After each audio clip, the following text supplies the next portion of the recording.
Il était le seul champion de boxe à avoir un palmarès parfait.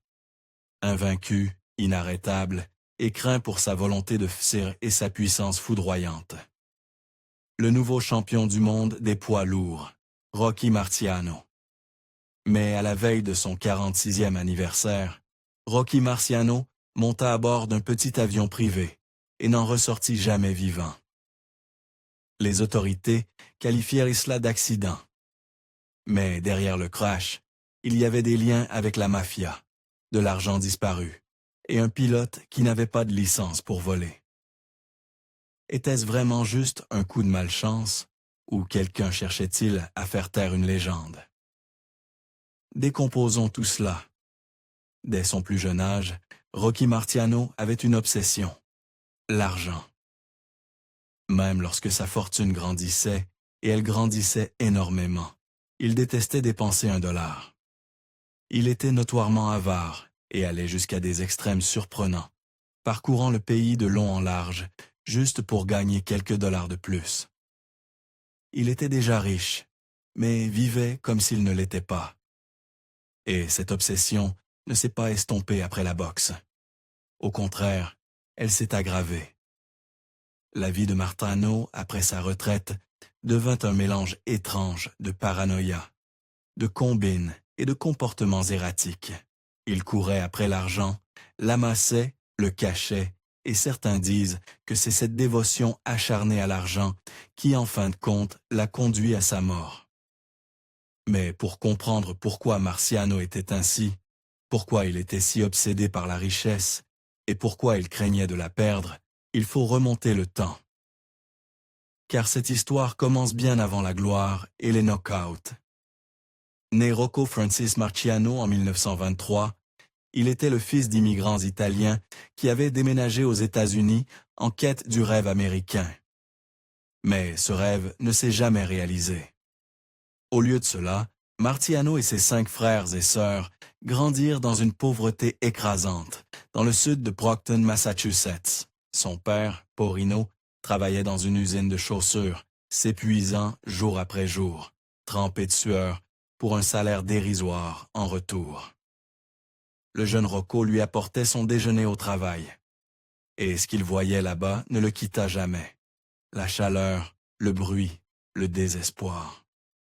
Il jura qu'il ne finirait jamais ainsi, qu'il ne se contenterait jamais de miettes et ne travaillerait jamais dans une usine. Ce fut le moment où il se détermina à échapper à la vie qui semblait lui être destinée. Il développa une volonté de faire pour réussir, une volonté qui lui permit finalement de devenir l'un des boxeurs poids lourds les plus célèbres de tous les temps, malgré ses désavantages physiques évidents, comme son poids insuffisant. Mais la boxe n'était pas son premier amour. Initialement, il était déterminé à percer en tant que joueur de baseball et passait des heures à frapper des balles, poursuivant un rêve qui ne se concrétisa jamais. Pourtant, même à cette époque, les graines de quelque chose de plus grand étaient en train d'être semées. À peu près à la même période, il installa une salle de sport improvisée, avec des poids faits maison et un sac de frappe suspendu à une poutre. Il ne le savait pas encore, mais la boxe, et non le baseball, deviendrait son ticket pour la gloire et la richesse. Malgré son vœu de ne pas suivre les traces de son père dans l'usine, la vie avait d'autres plans.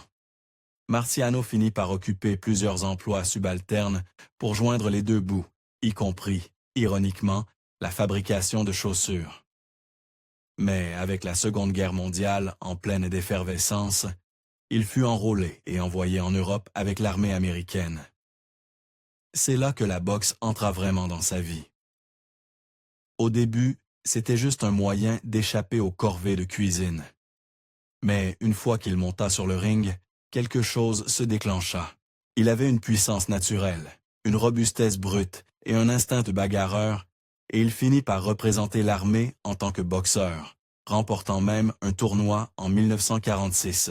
Marciano prendrait sa retraite avec l'un des palmarès les plus emblématiques de l'histoire de la boxe. Invaincu, intouchable. Messieurs, je voudrais annoncer ma retraite de la boxe à ce moment.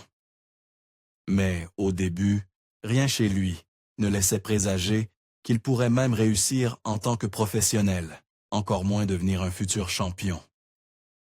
Son palmarès, plutôt modeste chez les amateurs, était de 8 victoires et 4 défaites, difficilement le profil d'une légende.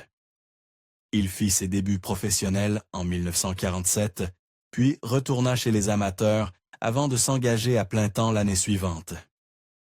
Et quand il le fit, personne ne croyait en lui.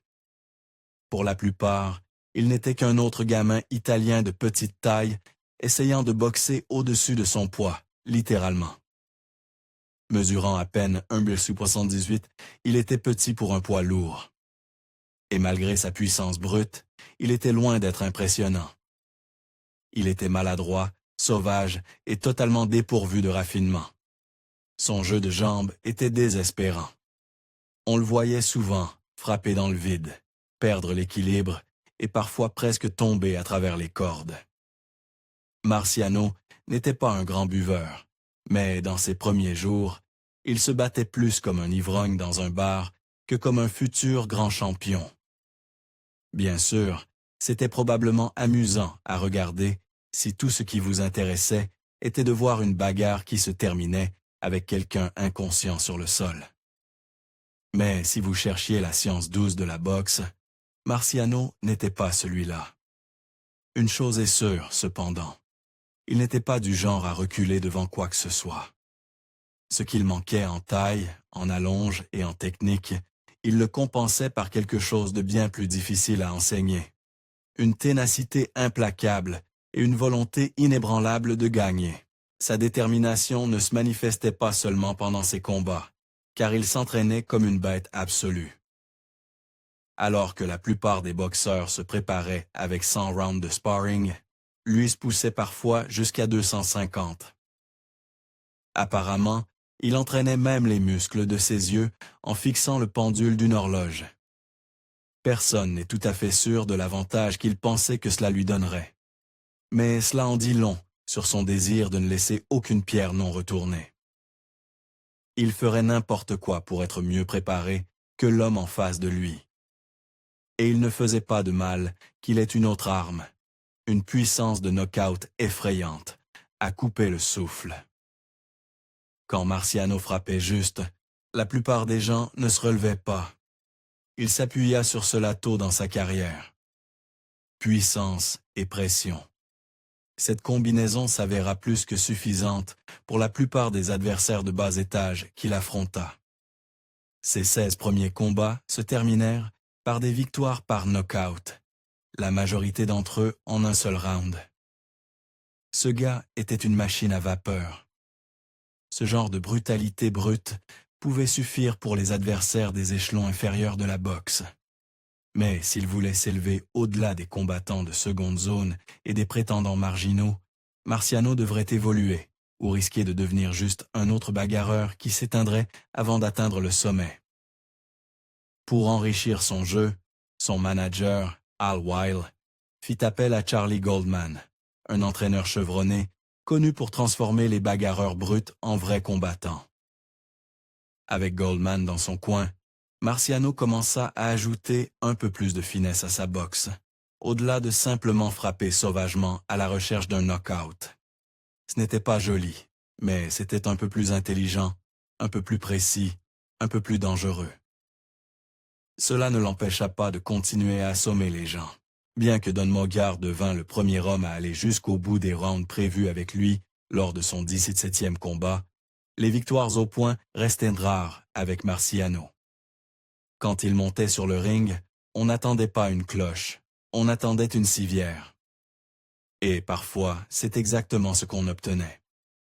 Prenez son brutal knockout au 6e round contre Carmine Vengo, un espoir prometteur avec un avenir brillant. Après le combat, Vengo fut transporté directement à l'hôpital à 2 pâtés de maison sur une civière, car aucune ambulance n'était disponible pour le récupérer. Incroyable à l'ère moderne, n'est-ce pas? Quoi qu'il en soit, Vengo n'avait qu'une chance sur 2 de survivre. Et avec un Marciano secoué vu en train de prier dans le couloir de l'hôpital, un prêtre fut appelé pour administrer les derniers sacrements. Heureusement, et presque miraculeusement, Vingo s'en sortit après une chirurgie cérébrale d'urgence. Il finit par se rétablir, mais il ne boxa plus jamais. Marciano ne remonta pas sur le ring avant de savoir que Vingo allait vivre. Ce fut l'un des rares moments de sa carrière où la violence de la boxe le toucha de trop près. Mais quand il revint, la controverse le suivit. Son combat suivant fut l'un des plus débattus et celui que les observateurs critiques pointent du doigt lorsqu'ils remettent en question son héritage. Son prochain adversaire, Roland Lasta, fut son premier vrai test. Un combattant classé avec les compétences pour le pousser dans ses retranchements. Et il le poussa effectivement. Le combat alla jusqu'au bout, et lorsque les scores furent annoncés, le verdict était extrêmement serré. Un juge donna la victoire à Marciano, un autre à Lestarza. Le troisième jugea le combat nul. Selon les règles en place, en cas d'égalité, l'arbitre choisissait le vainqueur. Il choisit Marciano. Mais tout le monde n'était pas d'accord. Beaucoup pensaient que Lestarza avait fait assez pour gagner. Et certains disent que cette nuit-là fut la plus proche où Marciano ait jamais été de perdre son légendaire record d'invincibilité. Appel serré ou vol discret, cela dépend à qui vous posez la question. Pourtant, Marciano continua à grimper les échelons, assommant la plupart de ceux qui se dressaient sur son chemin. L'une de ses victoires les plus notables fut contre l'ancien champion du monde et légende Joe Louis, qu'il envoya à travers les cordes et à la retraite au 8e round. Une fin brutale pour une légende et un signal qu'une nouvelle force était arrivée. Quelque part en chemin, il avait raccourci son nom de Marciano à Marciano pour que les annonceurs puissent le prononcer. Mais au moment où il assommait des noms comme Joe Louis, les gens n'avaient pas plus besoin d'aide pour le dire. Ils savaient déjà qui était Rocky Marciano. Et quand on lui donna sa chance pour le titre mondial contre Jersey Joe Walcott, ce qui se passa ensuite le transforma d'étoile montante en légende. Jersey Joe Walcott était tout ce que Marciano n'était pas. Poli, expérimenté et confiant. Il mit Rocky à terre dès le premier round et commença à prendre l'avantage sur les cartes de pointage. Pour tous ceux qui regardaient, il semblait que le combat allait être une défense de routine pour le champion. Mais ensuite, Marciano produisit un seul coup qui changea l'histoire de la boxe. Au 13e round, avec Walcott largement en tête sur les cartes et n'ayant besoin que d'entendre la cloche finale pour conserver sa couronne de poids lourd, Marciano lança un crochet droit foudroyant à la mâchoire de Walcott qui le laissa affaler sur les cordes, inconscient. Il ne bougea pas pendant tout le compte. Il ne bougea pas non plus après. Ce fut l'un des knockouts les plus stupéfiants dans un combat pour le titre mondial jamais vu. Une fois de plus, la pure force de volonté de Marciano l'avait sauvé. Il n'avait pas surpassé le champion en boxe. Il n'avait pas gagné au point. Il avait simplement refusé de perdre. Avec ce seul coup, Rocky Marciano devint champion du monde des poids lourds. C'était son 43e combat professionnel, et il n'avait pas fini. Lors du match retour, il balaya Walcott en moins d'un round. Puis vint Lestarza à nouveau, cette fois battu plus convaincant par knockout technique au 11e round. Ensuite, il affronta Ezzard Charles, allant 15 rounds difficiles pour gagner par décision. Le seul homme à être allé jusqu'au bout avec Marciano. Il l'assomma de manière concluante lors du match retour et assomma ses deux adversaires suivants également. Il défendit son titre 6 fois, chaque challenger mit knockout. Puis, au sommet, il s'éloigna. 49 victoires, 0 défaites, et pas moins de 43 de ses victoires par knockout. Le seul champion, poids lourd de l'histoire, à prendre sa retraite invaincu. Et son ratio de knockout de près de 88% était le plus élevé de tous ceux qui ont porté la couronne des poids lourds. Le gamin italien de Brockton l'avait fait. Rocky Marciano prit sa retraite invaincu, riche et célèbre, tout ce dont il avait toujours rêvé. Mais une fois les gants enlevés, les choses devinrent plus troubles. Son image dans le ring était impeccable. Sa vie en dehors, pas tellement. Et finalement, cette vie le mènerait sur le chemin de sa mort tragique et suspecte. Dans quelle mesure ou de quelle manière directe c'est sujet à débat, mais ne vous y trompez pas, les graines étaient déjà là. Marciano avait toujours aimé l'argent. Gratuit était son deuxième prénom. Même quand il avait des millions, il courait encore après les dollars comme s'il était fauché. Et quand il s'éloigna de la boxe, cette obsession ne ralentit pas. Elle s'accéléra. Il se transforma de champion en hustler, plongeant dans le monde des affaires en coulisses et de l'argent non traçable. Il ne faisait pas confiance aux banques. Il se faisait confiance à lui-même. Ce genre de système pourrait fonctionner pour un génie avec une mémoire infaillible. Mais Rocky n'était pas exactement un génie. Il prêtait de l'argent partout aux États-Unis et oubliait qui lui devait quoi. Il était probable qu'il ait perdu une fortune de cette manière. L'argent disparaissait tout simplement, tout comme les gens qui l'avaient emprunté. Et pourtant, il continuait à courir après le prochain dollar. Une autre source de revenus pour le Marciano Postbox était le circuit des dîners, apparaissant à des conférences pour quelques centaines de dollars seulement. Ce n'était pas une question de montant, c'était une question de combine. Mais ces apparitions venaient avec des conditions étranges. Et les détails mettent en lumière un côté plus sordide de son caractère. Il s'attendait à ce que tout soit pris en charge pour lui, et malgré sa richesse, il refusait de payer quoi que ce soit. Et puis, il y avait l'autre exigence. Selon plusieurs sources, il s'attendait à ce qu'une fille l'attende après, et il faisait un point d'honneur à ne jamais coucher avec la même 2 fois. Cela faisait partie de ses honoraires. Oh, et au cas où vous n'auriez pas encore compris, Marciano insistait pour être payé en liquide, uniquement en liquide. Dans un cas, lorsqu'un organisateur d'événements ne pouvait pas payer en liquide, Rocky accepta la moitié de ce qu'on lui devait juste pour éviter de prendre un chèque. Pour lui, l'argent liquide était de l'argent réel. Les chèques ne signifiaient rien pour lui. Seuls les billets bien concrets comptaient. Et il y avait une autre raison prévisible à cette obsession pour le liquide: les impôts. Marciano avait une aversion presque pathologique à les payer. Et exiger son paiement en liquide l'aidait à garder les mains du fisc loin de son argent. Bien sûr, ce genre de comportement n'était pas juste excentrique, il était louche. Les affaires de Marciano après la boxe étaient au mieux douteuses et au pire carrément illégales. Et des activités comme celle-ci ont tendance à attirer un certain public. Ce n'était pas le champion au profil propre du ring. C'était un homme courant après l'argent, les faveurs et les plaisirs, selon ses propres termes dans son propre monde. Un monde qui devenait de plus en plus sombre d'année en année. Marciano avait peut-être quitté la boxe, mais les projecteurs le suivaient. Et la mafia aussi. Même avant qu'il ne prenne sa retraite, les figures du milieu avaient commencé à s'intéresser à lui. En tant que succès italo-américain, il devint rapidement le chouchou de la mafia. Pour eux, Rocky Marciano n'était pas seulement un combattant, il était un trophée. Ils désiraient sa compagnie et étaient impatients d'être associés à lui.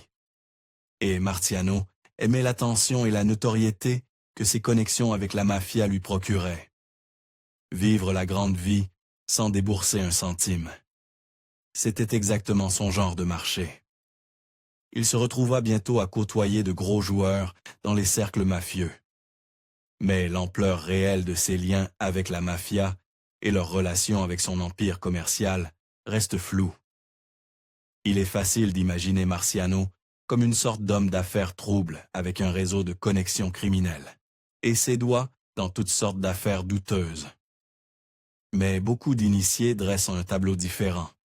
La vérité était que les patrons de la mafia voyaient probablement Marciano comme plutôt simple, un personnage naïf qui avait plus besoin de protection qu'autre chose.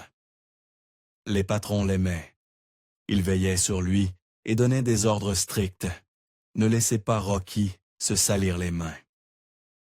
Les mafieux de rang inférieur avaient pour instruction de ne pas le laisser s'impliquer dans quoi que ce soit, car les patrons voulaient protéger son image impeccable. À leurs yeux, avoir un champion poids lourd italien avec une réputation saine reflétait bien sur tous les Italiens, et ils voulaient ça que cela reste ainsi. Et pour être juste, Rocky semblait vouloir la même chose. Du moins, en ce qui concerne la boxe. Il n'était pas intéressé à truquer des combats ou à manipuler des résultats. Selon une histoire, il eut une fois l'occasion de truquer un combat pour une somme énorme. Mais quand l'offre fut faite, Marciano se mit en colère et jeta l'homme dehors, lui disant qu'il avait honte que le mafieux soit italien. Il est clair que lorsqu'il s'agissait du ring, il traçait une ligne. Mais en dehors, cette ligne devenait de plus en plus floue au fil des ans. C'est après la boxe que Marciano fit vraiment fortune. Et il semble qu'il était moins méticuleux dans ses affaires en tant qu'homme d'affaires qu'il ne l'était en tant que combattant.